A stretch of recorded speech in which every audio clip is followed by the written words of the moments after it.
చేస్తే సింపుల్గా ఒక్క మాటలో ఒక కోఆర్డినేటర్గా 175 నియోజకవర్గాల్లో ఒక ఇందిరమ్మ యాప్ కానీ అదేవిధంగా సంతకాల సేకరణ కానీ ఓచోరు గద్దిచోరు నెంబర్ 1 ప్లేస్లో చేసి నెంబర్ 1గా గుర్తింపు తెచ్చుకొని 20,000 మందితో మీటింగ్స్ చేసినప్పటికీ అదే కోఆర్డినేటర్ జాబ్కి ఈరోజు రిజైన్ చేయాల్సిన పరిస్థితి ఎందుకు వచ్చింది అంటే ఒకటే సింపుల్. ఏ పార్టీలోనా నేను చాలా డీప్గా అబ్జర్వ్ చేసినాను, 2 వర్గాలుగా లేవు. ఢిల్లీ ఇంకా వచ్చేది ఒక వర్గము, ఇక్కడ ఆంధ్రప్రదేశ్లో ఒక వర్గం అనేది లేదు. కానీ ఇక్కడ 2 వర్గాలు అనేది కనపడింది. ఇదే నా పలమనేరు నియోజకవర్గంలో 500 మందితో ఇంకొక వర్గంగా క్రియేట్ అయ్యి పక్కనున్న మండల ప్రెసిడెంట్ కూడా లేడు, ఒక వర్గంగా క్రియేట్ అయ్యి ఏఐసిసి వచ్చినప్పుడు మీటింగ్ పెట్టినారు. అంటే ఇక్కడ స్పాయిల్ చేయాలని చెప్పి మా కాంగ్రెస్లోనే రెడీ అయినాయి. దీనికి ఊతం వచ్చేసి కొంతమంది పెద్దలని, ఇంకొంతమంది లేదు ఇది కరెక్ట్గా ఉండాలి మనం ఇట్లా చేద్దామని ఇంకొంతమంది. ఇక్కడే తోపులాట్లు, ఇక్కడే క్లారిటీ లేకుండా 2 వర్గాలుగా విడిపోతూ ఉంది. కాబట్టి ఒక వర్గంగా ఉండాలా. ఎవరైతే ఆ రోజు ఏఐసిసి వచ్చినారో అప్పుడు ఎవరైతే మీటింగ్లు పెట్టినారో అందరూ ఈరోజు పిసిసి ప్రెసిడెంట్ వచ్చినా కానీ మీటింగ్లు పెట్టాలి. నేను తప్పకుండా వాళ్ళ వెనక నడుస్తాను.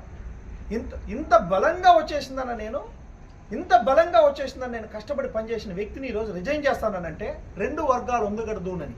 ఇది కాంగ్రెస్ పార్టీలోనే 2 వర్గాలు ఉండాలి, అది ఎక్కడ వేరే దగ్గర లేదు.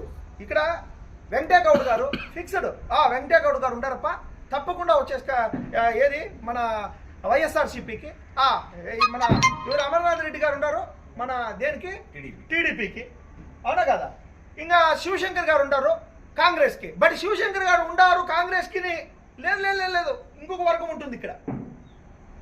శివశంకర్కే ఇంకో వర్గం ఇక్కడ క్రియేట్ అవుతా ఉందంటే ఇంత గొప్పగా పనిచేసేవాడు, మేడం అంటే ఇష్టం ఉండేవాడు, 24 గంటలు అమ్మ ఎంతో ప్రీతిచ్చే మనిషి, అవునా కదా. ఇట్లాంటిది ఇంకా స్టేట్లో ఇంకా 174 మంది పరిస్థితి ఏంటి? వర్గాలు లేవా? దీన్ని సదమా ఇచ్చే వాళ్ళు లేరా? దీనికి ఇంకా ఊతం పోసేదానికి వస్తూ ఉంటారు. కానీ అందరూ పెద్ద నాయకులంతా దీన్ని ఒక మార్గాన్ని నడిపించే వాళ్ళు లేరా? అంటే నెక్స్ట్ ఇంకా 4 years తర్వాత పరిస్థితి ఇదే కదా, 3 years తర్వాత పరిస్థితి ఇదే కదా. ఇప్పుడే వచ్చేసి 2-3 వర్గాలుగా రెడీ అయినాయంటే ఇంకేంటి? ఎట్లా నమ్మకంతో పనిచేయమంటారు, ఎట్లా భరోసాతో పనిచేయమంటారు? కాబట్టి తప్పకుండా వచ్చేసి 2-3 వర్గాలు, 3 వర్గాలు, 4 వర్గాలు అనేది ఉండకూడదు. ఒకే వర్గం పక్కన నేను నిలబడి పనిచేస్తాను.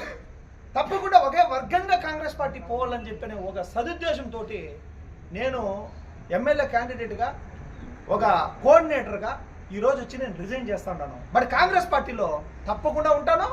కాంగ్రెస్ పార్టీలో రాష్ట్ర అధికార ప్రతినిధిగా నేను కొనసాగుతాను, ప్రశ్నిస్తాను, రాష్ట్ర స్థాయిలో నేను కష్టపడతాను, అమరావతి కమిటీ మెంబర్గా నేను వచ్చేసి కష్టపడతాను.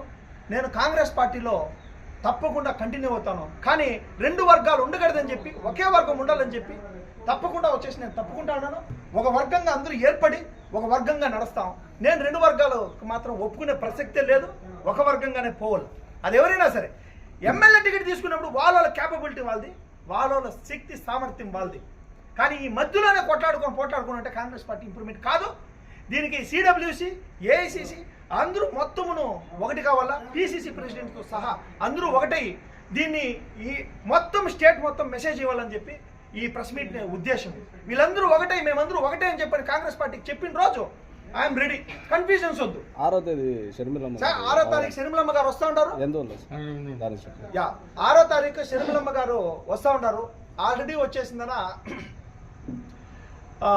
స్టేట్ మొత్తమును ఏదైతే గాంధీ పేరుని కూలీలందరూ కష్టపడి పనిచేసే ఒక దీంట్లో ఆ పేరు కూడా తీసేసినారు. ఎన్ఆర్జిఎస్ లో పేరు కూడా తీసేసినారనమాట. ఇప్పుడు రామ్ అనేసిందన ఒకటి తీసుకొని వస్తా ఉంటారు. కాబట్టి ఆ పేరు తీయడమే కాకుండా ఉపాధి హామీ పథకాన్ని నీరుగార్చే ఒక వైనం కింద రాష్ట్ర మొత్తంలో రచ్చబండ కార్యక్రమంగా ఏర్పరచుకొని మొత్తం స్టేట్ అంతా తిరిగే దాంట్లో భాగంగా ఈరోజు వచ్చేసి పలమనేరుకి 6వ తారీఖు వస్తూ ఉంటారు అనమాట. ఈ 6వ తారీఖు వచ్చినప్పుడు 2 వర్గాలు, 5 వర్గాలు, 10 వర్గాలు ఉండవు, ఒకే వర్గం ఉంటుంది. నేను కోఆర్డినేటర్గా తప్పుకుంటాను. కాబట్టి ఏ వర్గం ఉందో ఇప్పుడు ఫ్రంట్ రావాలా, ముందుకు రావాలనే ఉద్దేశంతో ఈరోజు నేను తప్పుకుంటాను. అన్ని వర్గాలు వస్తే వెనకబడి పని చేసుకొని పోతాం. అదే స్టార్టింగ్లో నేనున్నప్పుడు 20,000 మంది ఎట్లా అంటే ఏ వర్గాన్ని చూడలే, నేను ఒక్కడే తీసుకొని వెళ్తాను. అందరూ నడిచినారు వెనకాల, ఎవరు సపోర్ట్ లేదు. నేను తీసుకొని వెళ్తాను, నడిచినారు అందరూ. కానీ ఈ రోజు ఏమైందంటే అందరూ జాయిన్ అయిపోయినారు. ఇప్పుడు ఈయన ఉన్నాడు అనుకుంటాము, టక్కని కనబడ్డ మనిషి మండల ప్రెసిడెంట్. కాబట్టి ఎవరు ఉన్నాను తప్పకుండా ఒక మార్గంలో నడవాలని చెప్పి డిసిషన్ తీసుకుంటా ఉన్నాను. కోఆర్డినేటర్గా నేను మనస్ఫూర్తిగా వచ్చేసి నేను రిజైన్ చేస్తాను. పలమనేరులో ఒకటేనా అన్ని జిల్లాలో అన్ని చోట ఉంది సార్? మొత్తం స్టేట్ మొత్తం ఉంది, దేశం మొత్తం ఉంది. సారీ, స్టేట్ మొత్తం కాదు. బీహార్లో ఎందుకు ఎలక్షన్స్ పోయిందంటే దేశం మొత్తం ఉండదు సార్. కాంగ్రెస్ పార్టీలో 2 వర్గాలు 3 వర్గాలు అనేది దేశం మొత్తం తయారైపోయింది. It's not old Congress, it's new Congress.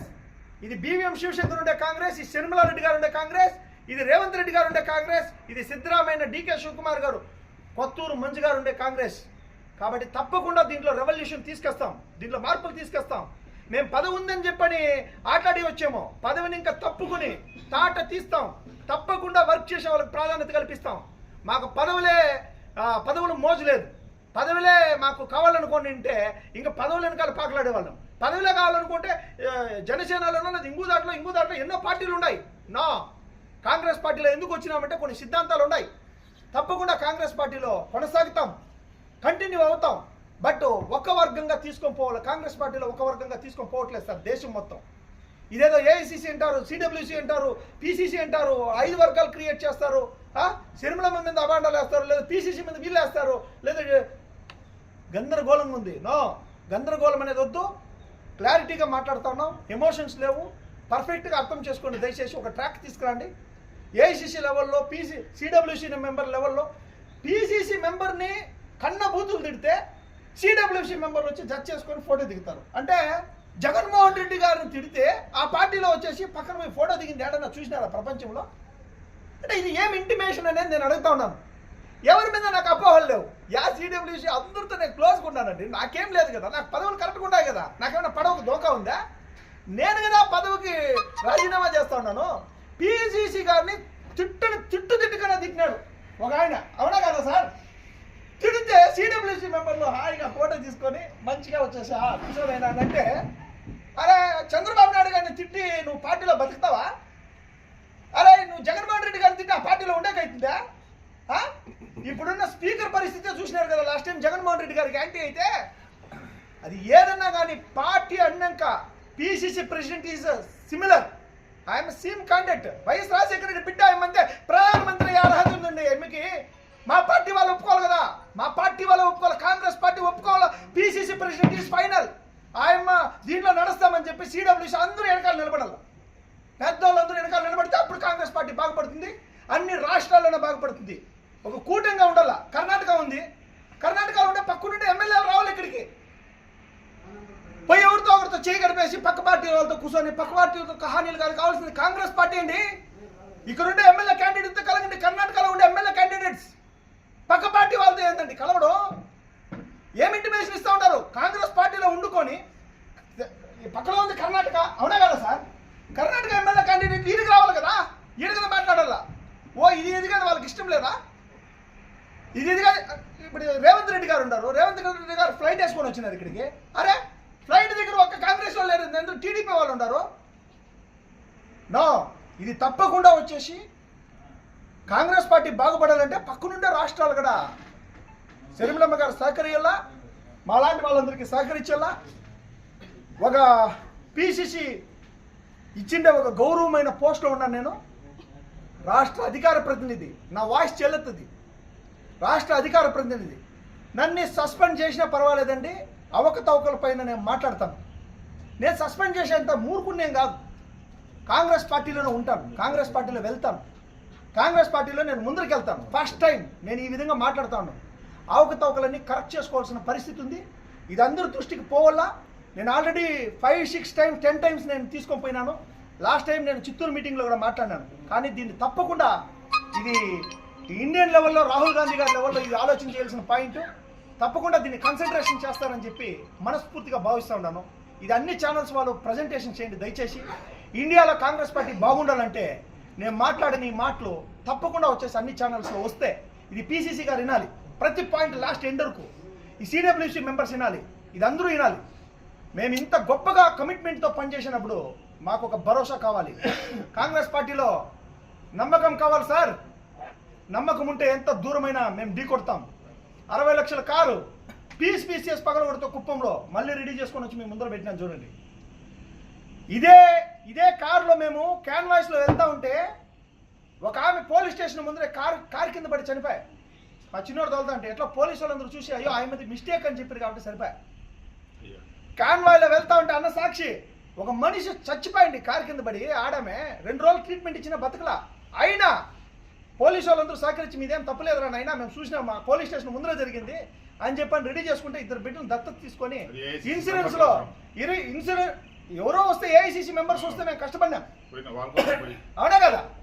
2 బిడ్డలను దత్తత తీసుకొని 20 లక్షలు 30 లక్షలు ఆ లోన్లో వాళ్ళకి ఏదో చేసి ఇన్సూరెన్స్ ఉంది కాబట్టి బచావ్ చేసి వచ్చినాం. అంటే దీనికంటే ఎదుర్కొని మళ్ళీ వచ్చినాం కాంగ్రెస్ పార్టీలో పోరాడుతా ఉంటే ఒక మనిషి కారు కింద పడి చచ్చిపోతే మళ్ళా లేదనుకుని ఆ బిడ్డలను దత్తత తీసుకొని అమ్మా తెలియకో తెలుసో మా కారు కింద పడిపోయినామమ్మా అని చెప్పని ముందరకు సాగుతా ఉన్నామంటే దీనికంటే ఫార్చ్యూనర్ లెజెండ్ పీస్ కొడితే మా డీసీసీని పట్టుకొని పక్కలో జుట్టు పట్టుకొని వచ్చేసి లాక్కొని పోయి కొడితే మా కాంగ్రెస్ పార్టీ ఒక వ్యక్తిని ఆడ మహిళని నామినేషన్ వేసకపోతే అయినా మేము కష్టపడి పనిచేస్తా ఉంటే వీఆర్ డెడికేటెడ్ సార్. మాకు నమ్మకం కావాలా, కాంగ్రెస్ పార్టీలో భరోసా కావాలా. నాకు ఒకరికి భరోసా చిక్కితే మొత్తం స్టేట్ భరోసా చిక్కినట్లే కదా. మాట్లాడండి, సిడబ్ల్యూసీ మెంబర్స్, పిసిసి మెంబర్స్ అందరూ ఒక దగ్గర కూర్చొని భరోసా కల్పించింది అందరికీ. తప్పకుండా సార్, థ్యాంక్ యూ.